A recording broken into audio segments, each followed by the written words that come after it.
What is up, sexy singles in my area? It is your boy iTheDashy with another video. Originally I was going to do somewhat of a informational video, but then I realized that I've been hemorrhaging brain cells for the last couple months to the point that I don't have anything left in my skull, so instead I decided to take some of the developer times that I beat with the speed class in my developer time video and take them on with acceleration. The tracks I wasn't able to beat in that video included Crash Cove, Tiger Temple, Coco Park, Koala Carnival, and Megamix Mania. Also in that video I had some big brain comments telling me that I did not actually beat all of the developer times and that some of them were fake because the developer's ghost passed the line before me. All I have to say to that is pay attention to the actual time you're supposed to beat because that's the only thing that actually matters. All of the ghosts in this game, be it your own or Oxide's, Velo's, whatever, all are desynced by a couple frames that they leave the line before you and of course cross the finish line before you by just a matter of frames. So again, the only thing that matters is the time that you actually need to beat. Anyway, let's get into the runs. The first track that I did was Koala Carnival, and I'm pretty happy that I was able to actually beat the developer time with acceleration on this one. The only thing that you're going to see that I did differently for this one, as opposed to the developer time video, is that I actually did the rail grind at the beginning. So the main thing with this is that I'm grinding on the rail to prolong the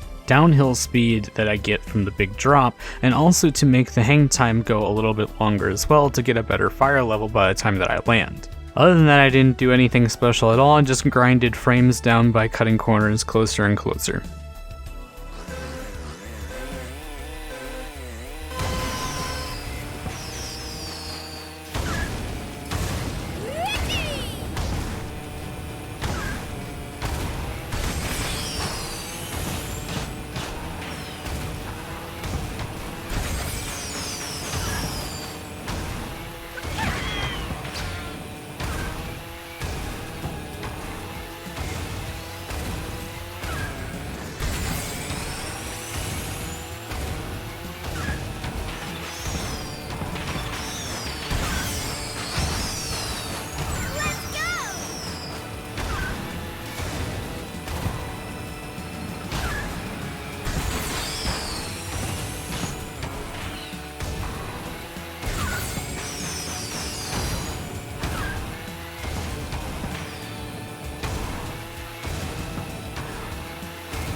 And the next track that I did is Megamix Mania, and honestly I didn't even do anything super special with this one that was different than any of the other runs that I've done with acceleration. Actually, I didn't even learn how to do the fast dirt cut in the whole propeller area either.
okay. I'm a natural. The next track I did was Coco Park. I guess if you haven't watched many time trials of this track, you're probably going to be surprised by this little wall glide at the start of it, but other than that, there isn't really too much special that I did. So the reason you do this is because it's a little bit of a shorter line, and if you can get enough jump height, then you actually get a lesser Sacred Fire. I didn't actually get that in this run, but it still does save a slight amount of time because it's a shorter line. Other than that, at the last left corner, if you jump a little bit early and land into the downhill of the grass, that is also slightly faster. There isn't really much else to this track.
The last one I ended up doing was Tiger Temple. I finally took the liberty to actually learn how to do the fast grass at the start of this track, and I'm going to do my best to explain how it works. So the main takeaway here is that you're going to do a U-turn right after the corner, and you're going to try to land going the correct direction as best as possible, and then you of course just jump through the grass. The main thing for me that I had to learn during this whole thing is that you can't be holding the square button by the time you hit the ground. It isn't that it kills your fire, but instead it basically slows you down to a crawl in the grass. What you're going to see on lap 2 is that I was still trying to do my U-turn for a couple of frames by the time that I had landed in the grass, and because of this I got slowed down to a crawl. On lap 3 I made sure to actually let off the square before I hit the ground, and you'll see how much faster I was able to go.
So if you've been keeping up, you'll know that there's still one track that I haven't covered me beating with acceleration yet, and that's Crash Cove. And no, I haven't beaten it yet, and I don't really know if I'm going to. But if I do end up beating it, expect an entirely separate video saying, hey, I finally did it. Other than that, there's pretty much nothing else that I wanted to talk about. Anyway, here's an example of why you should follow me on Twitter. And here's a picture of an anime girl to piss off that one guy that was complaining about how I'm a degenerate that forces anime down everyone's throats. Roll the outro.